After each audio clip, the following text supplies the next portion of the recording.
चाहन्छ कि मेरो घर कसरी बनाइदिन्छ कि है चर्चमा व्यक्तिहरू आउन चाहन्छ कि मलाई कसरी लुगाफाटा दिन्छ कि मेरो स्कुल पढाइदिन्छ कि मेरो नानीहरूलाई मलाई खानेकुरो दिन्छ कि आज फेसिलिटिज हेरेर आज चर्चमा आउने कोसिस गरेका छन् मानिसहरू है चर्चमा अनि यदि लुगाफाटा धन सम्पत्ति सुन चाँदी कुरो भनेदेखिलाई परमेश्वरको राज्यमा त्यो कुरो छैन यहाँ त माथिको कुरा हुन्छ यहाँ त माथिको कुरा हुन्छ यहाँ त जीवनको जहाँ चाहिँ ख्रिस्ट हुनुहुन्छ त्यहाँको कुरा हुन्छ यहाँ लुगाफाटाको कुरा हुँदैन है यहाँनिर धन सम्पत्ति दिने कुरा हुँदैन कसैको घर बिल्डिङ बनाइदिने यहाँनिर कुरा हुँदैन कसैलाई लालच दिने कुरा यहाँनिर हुँदैन यहाँ त परमेश्वरले दिनुहुने जीवनका कुराहरू हुन्छ उहाँले दिनुहुने शान्तिका कुराहरू हुन्छ उहाँले दिनुहुने हामीलाई जीवनको कुराहरू पाप क्षमाको कुराहरू हुन्छ यदि कुनै व्यक्ति चर्चमा यदि उसले आज लुगाफाटा खोज्न आउँछ भनेदेखिलाई उसले चाहिँ यस भित्र संसार खोज्दैछ है यदि यो भित्र आउने कुरा चाहिँ रात दिन तपाईँको प्रार्थना चाहिँ लुगाफाटाको निम्ति प्रभुसँग हुन्छ रात दिन तपाईँको प्रार्थना चाहिँ धन सम्पत्तिको हुन्छ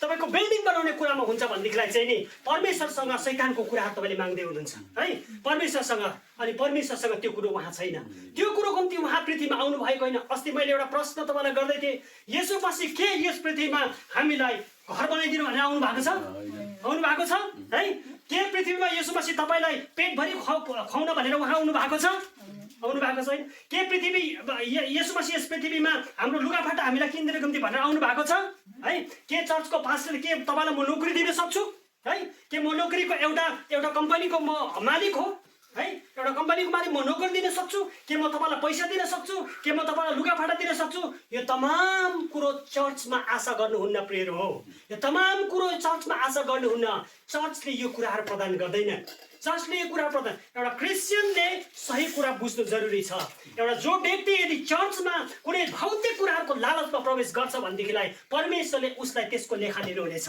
है यदि संसारको कुरोहरूको अपेक्षामा ऊ जान्छ भनेदेखिलाई त्यसको लेखा परमेश्वर लिनुहुन्छ अब यहाँ छ के प्रभु यीशु मसीह रोगलाई निको पार्नु भनेर आउनु भएको हो है उहाँको ओरिजिनल मकसद त्यो हो त्यो चाहिँ के रहेछ भन्दाखेरि चाहिँ नि अस्ति एल्डरको घरमा मलाई साजेसको विवाहको सल्लाह गर्न बोलाउनु भयो बेलुका म गएँ है बेलुका गएको घर आउने बेलामा भन्नुभयो उहाँले लु बेलुका खाना खाएर जानुहोस् भनेर भन्नुभयो है के भन्नुभयो खाना खाएर जानुहोस् भनेर भन्नुभयो अन्त दीक्षाले हाम्रो एल्डरनी आमाले खाना धुमधाम पकाउनु भएछ अलिक नुन बेसी भएको नि है धुमधामसँगले पकाएछ हामी त भने मैले त दबाई पनि नल्याए तिमीहरू दबाई छ म खाँदिनँ भनेर भनेको होइन खाना त खाएर जानुपर्छ भनेर उहाँले भन्नुभयो है अब खाना टन्नै खाएर आएँ त्यस्तै प्रकारले एल्डर अस्ति साजिसकै बिहाको लागि मेरो घरमा आउनु भएको थियो उहाँ पनि आउनु भएको थियो मैले पनि के भने भनेदेखिलाई अब के अरे लु खाना खाएर जानुहोस् भनेर हामी दुईजना मिलेर यसरी टेबलमा बसेर भात खाएर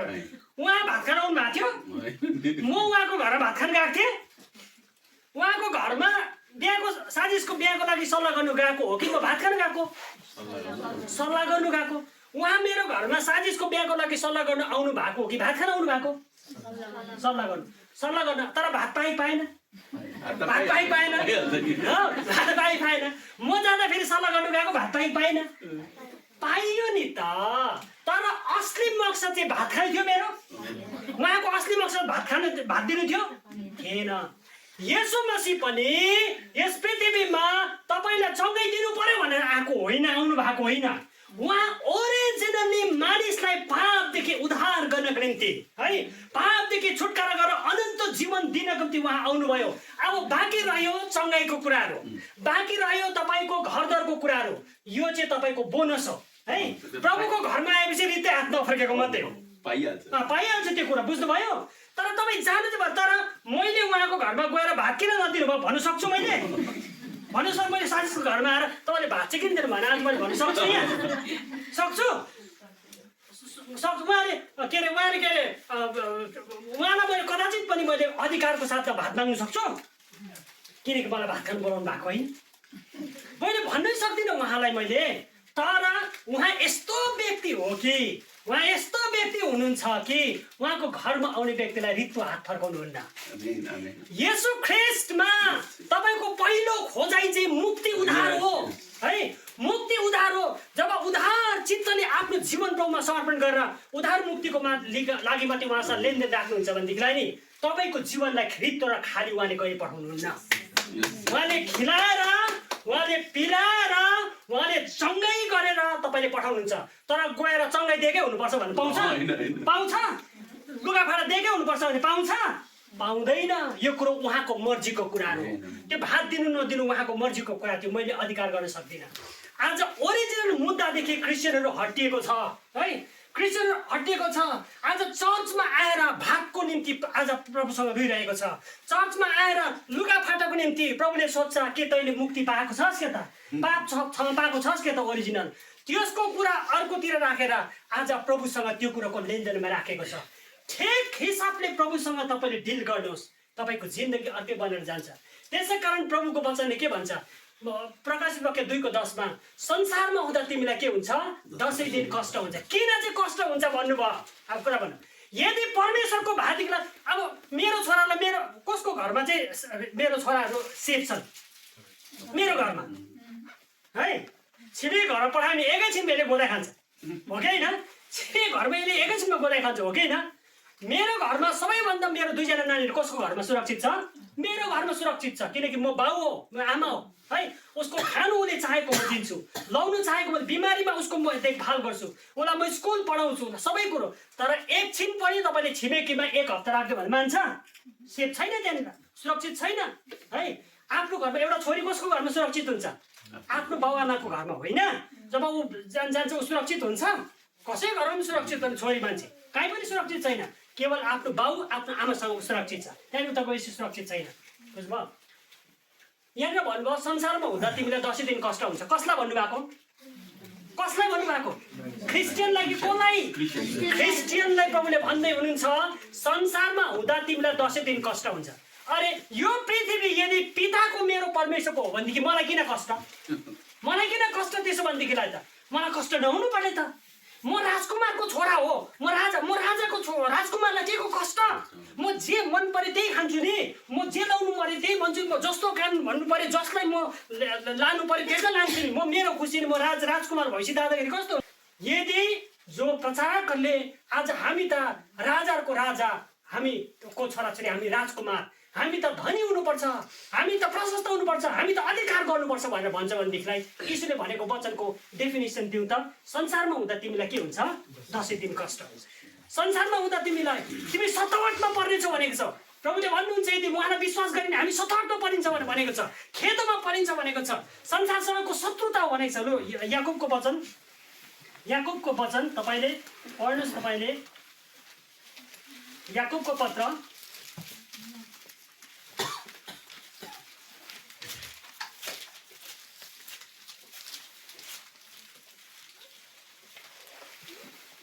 4:4 याकुब 4:4 व्यभिचार मानिस हो, संसारसँगको मित्रता परमेश्वरसँगको शत्रुता हो भने कुरा के तिमीहरूलाई थाहा छैन?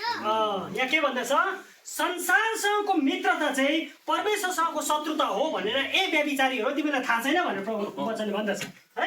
संसारसँगको मित्र भनेपछि त्यो संसारबाट म निस्केर गुड बाई भनेको बप्तिस्माको दिन मैले गुड बाई भनेको छ होइन। हाम्रो सुधीरज्यूले अस्ति गुड बाई गरेर आउनु भएको छ। अब पनि त्यहाँकै कुराहरू मन पर्नु भनेको चाहिँ है। त्यहाँ त शत्रु भएको छ। अब शत्रुले माया गरेर चक्लेट खुवाउँछ। संसारसँग शत्रुता गरेर आएको हो कि होइन हामी? संसारसँग शत्रु, संसारको देउ को छ? शैतान छ। उसँग शत्रुता गरेर आएको छौँ। तिमीलाई अबदेखि पुज्दैन भनेर आएको। अब तिमीलाई म आफ्नो मेरो शासक भन्दिनँ, मेरो शासक त यीशु हुनुहुन्छ अब भनेर हामी आएको भनेपछि त्यो शत्रुले चाहिँ माया गरेर राख्छ। त्यो शत्रुले जब थाहा गर्नुहोस् एउटा व्यक्तिलाई प्रशस्त बढी मात्रा प्रशस्त गरेर जुन कमाई जुन पैसा रुपियाँले नि तपाईँलाई पापमा धकेल्छ त्यो चाहिँ शैतानबाट आएको भनेर बुझ्नु पर्यो। परमेश्वरले दिनुभएको सम्पत्तिले यदि परमेश्वरले दिनुभएको हो भनेर सम्पत्ति त्यो पक्का हो भनेदेखिलाई चाहिँ कसरी चिन्नु भन्दाखेरि चाहिँ त्यो सम्पत्तिले मलाई कहिले घमण्ड आउँदैन। परमेश्वरबाट पाएको कुरोले कहिले पनि मलाई पापमा धकेल्दैन। बुझ्नुभयो? यदि परमेश्वरले दिनुभएको सम्पत्ति हामीलाई हो भनेदेखिलाई त्यो सम्पत्तिमा मैले कहिले घमण्ड गर्दिनँ। यदि परमेश्वरले दिनुभएको सम्पत्ति हो मलाई पैसा रुपियाँ हो भनेदेखिलाई त्यो पैसाले म व्यभिचार कहिले पनि गर्दिनँ। तर जुन पैसाले आज तपाईँले व्यभिचार गर्दै हुनुहुन्छ भनेदेखिलाई चाहिँ त्यो पैसा थाहा गर्नु त्यो चाहिँ शैतानले दिएको पैसा भएको कारणले व्यभिचार गर्नुभयो तपाईँले है। त्यसकारणले गर्दा शैतानबाट पाएको जति पनि उपलब्धि छ त्यसले तपाईँलाई पाप गर्न सिकाउँछ है। परमेश्वरबाट आएको जति पनि उपलब्धिहरू छ संसारमा, जति पनि उपलब्धि छ, छैन भनेको होइन है। पैसा रुपियाँ छ, क्रिस्चियनको हुनुपर्छ, हाम्रोमा छ, हाम्रोमा केही छैन मतलब छैन। तर त्यो चाहिँ यदि परमेश्वरबाट मैले पाएको प्रस्पेरिटी छ भनेदेखिलाई चाहिँ नि त्यो प्रस्पेरिटीले मलाई पापमा कहिले पनि धकेल्दैन। म जहिले पनि आफ्नो ब्यालेन्समा राखेर बसेको हुन्छु, जहिले पनि आफ्नो ब्यालेन्समा म बसेको हुन्छु, कहिले पनि पापमा। तर जब एउटा व्यक्ति धन सम्पत्तिको कारणले गर्दा ऊ मात्तिँदैछ भनेदेखिलाई थाहा गर्नुहोस् त्यो पाएको कुरो चाहिँ शैतानबाट पाए। अब शैतानले किन दिन्छ भन्दाखेरि चाहिँ नि शैतानले चाहिँ तपाईँलाई त्यसको राज्यमा बोलाउन चाहन्छ। फेरि पनि फर्क भनिकन भन्छ त्यसको राज्यमा तिमीलाई म फेरि पनि भन्छ, यीशुलाई देखाए जस्तै यो सबै वैभव म तिमीलाई दिन्छु, यो सबै वैभव म तिमीलाई दिन्छु, तिमीले मलाई एकपल्ट दण्डवत गर वचन। त्यस कारणले गर्दाखेरि हामीलाई यस पृथ्वीमा शैतानको राज्यभित्र हामी ख्रिस्टको राज्य हामी भएको कारणले गर्दा यो राज्यभित्र चाहिँ हामी माथिको कुराहरूको अपेक्षा राख्नुपर्ने हुन्छ, परमेश्वरको कुराहरूलाई खोजी गर्नुपर्ने हुन्छ। संसारको कुराहरूमा माया मोह बढी मात्र भयो भनेदेखिलाई त्यसले पापमा हामीलाई धकेल्ने पुऱ्याउँछ है। हामीले एउटा अब क्रिस्चियनहरू है, अब त भन्दैछु क्रिस्चियनहरू हामी, म अब आखिरमा छु, क्रिस्चियनहरू हामीले धनी हुने चाहना कहिले पनि नराख्ने मैले तपाईँलाई खबरदार गर्दैछु है।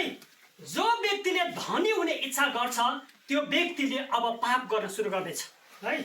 धनी हुने अपेक्षा कहिले पनि नगर्ने है, धनी हुने कोसिस जीवनमा कहिले पनि नगर्ने, हमेसा मनी मनी मनी मनी चारैतिर पैसा उडिरहेको देख्ने है।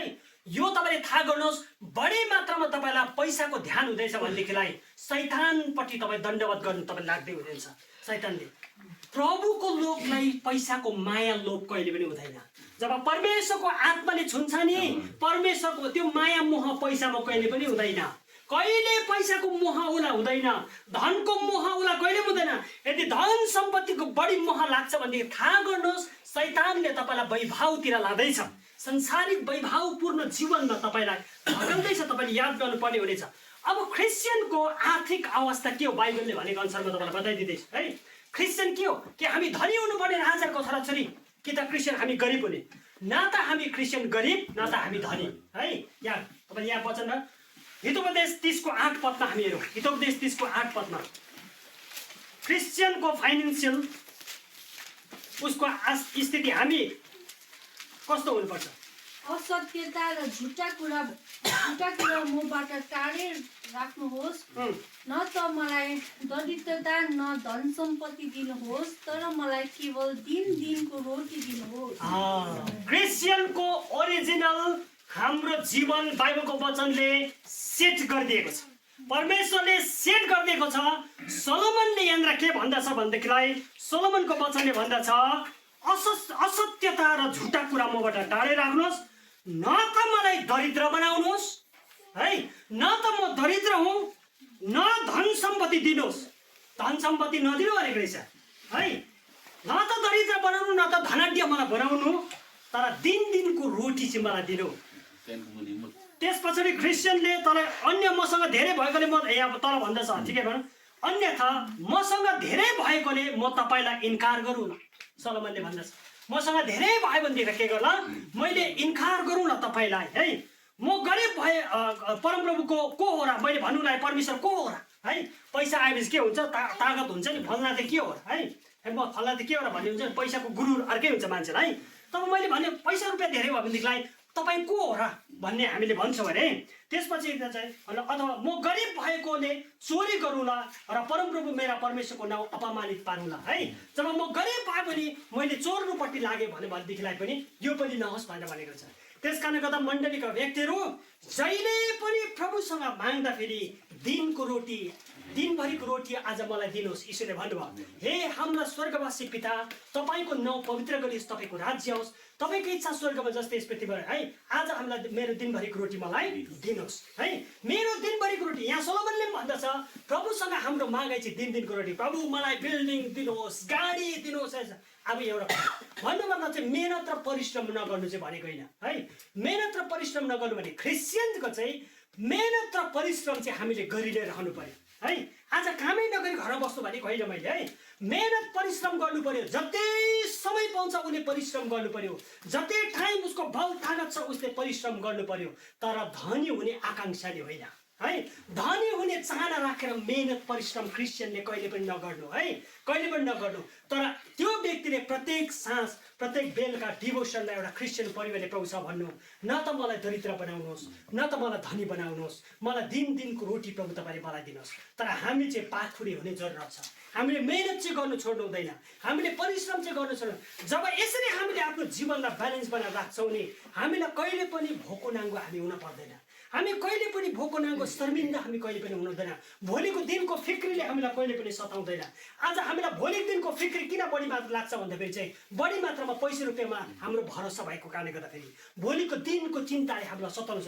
जति पैसा रुपियाँको बढी मात्रामा तपाईँले फिक्री गर्नुहुन्छ त्यति तपाईँको भविष्यको फ्युचरको डर तपाईँलाई लाग्न सुरु हुन्छ। त्यति फ्युचरमा जब परमेश्वरसँग भरोसा गर्न सिक्नुहुन्छ, तपाईँले परमेश्वरसँग आशा राख्न सिक्नुहुन्छ नि, तपाईँले यो सबै कुराहरू बेकार बनेर जान्छ। तर एउटा कुरो याद गर्नु, हामी कहिले पनि भोको नाङ्गो जुन घरमा हामी आएको छौँ, एउटा मान्छे भएर त मलाई भोको पठाउनु भएन भनेदेखिलाई मेरो प्रभुको घर परमेश्वरको राज्य भनेको छ। यो राज्यमा खानुको कहिले पनि दुःख छैन नि। यीशुको राज्यमा खानुको कहिले दुःख छैन। यीशुको राज्यमा लाउनुको कहिले पनि दुःख छैन। यीशुको राज्यमा पिउनुको कहिले पनि दुःख छैन। यीशुको राज्यमा मेडिकलको कमी कहिले पनि यससँग परमेश्वरले सबै कुरो उपलब्ध गरेर राख्नु भएको छ यहाँनिर। तर तपाईँ र मेरो खोजाइ के हो? तर यो भित्र आएर संसारको कुरो खोज्ने कोसिस चाहिँ हामीले जीवनमा गर्नु हुँदैन। त्योदेखि हाम्रो जीवन टाढा हुन्छ। त्यस कारणले गर्दा हाम्रो क्रिस्चियन जीवनको हामीले एउटा सत्यतालाई एउटा थाहा गर्नु पर्यो कि यस पृथ्वी चाहिँ लुसिफरको हुँदाहुँदै हामी एउटा किङडमभित्र आज हामी आएको छौँ, जुन किङडममा चाहिँ येशू हाम्रो राजा हुनुहुन्छ र येशू हाम्रो प्रभु हुनुहुन्छ भनिकन हामीले विश्वास गर्छौँ भनेदेखिलाई चाहिँ उहाँको राज्यमा हामी जसरी जिउनुपर्छ त्यसरी जिउनु हाम्रो निम्ति जरुरी छ। परमेश्वरले हामी सबैलाई प्रशस्त मात्रामा आशीष दिउन्। धन्यवाद। जय मसीह।